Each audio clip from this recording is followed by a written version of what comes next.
රට ගියා නම් ඇති මොනවද කියන්නේ?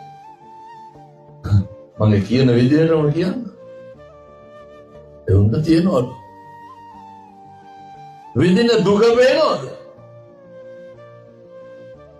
ඔය අවුරුද්දකට දෙපාරක් විතර නිවාඩුවක් හම්බුනහම සපත්තු දෙකක් දාලා සීතලට ජැකට් එකක් දාලා මල් ගහක් ගාන ඉඳන් ෆොටෝ එකක් දාන එක නෙමෙයි ඔගේ තියෙන්නේ.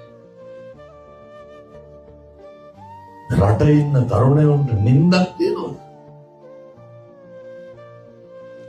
මේ රටේ ඉන්න තරුණයන්ට අහන්නකො සම්බෝලයි කරවලයි කෑවේ කවද්ද කියලා අන්තිමේට.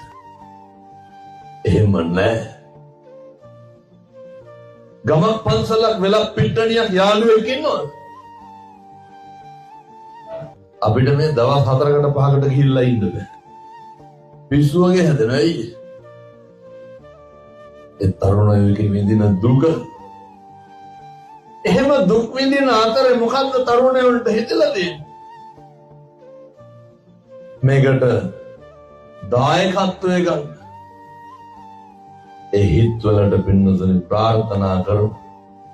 විදේශගතව රැකියා කරන මේ තරුණ මහත්තුරු ලෙඩක් දුකක් කරදරයක් කවදාවත් හැදෙන්න එපා සාදු කියලා ප්‍රාර්ථනා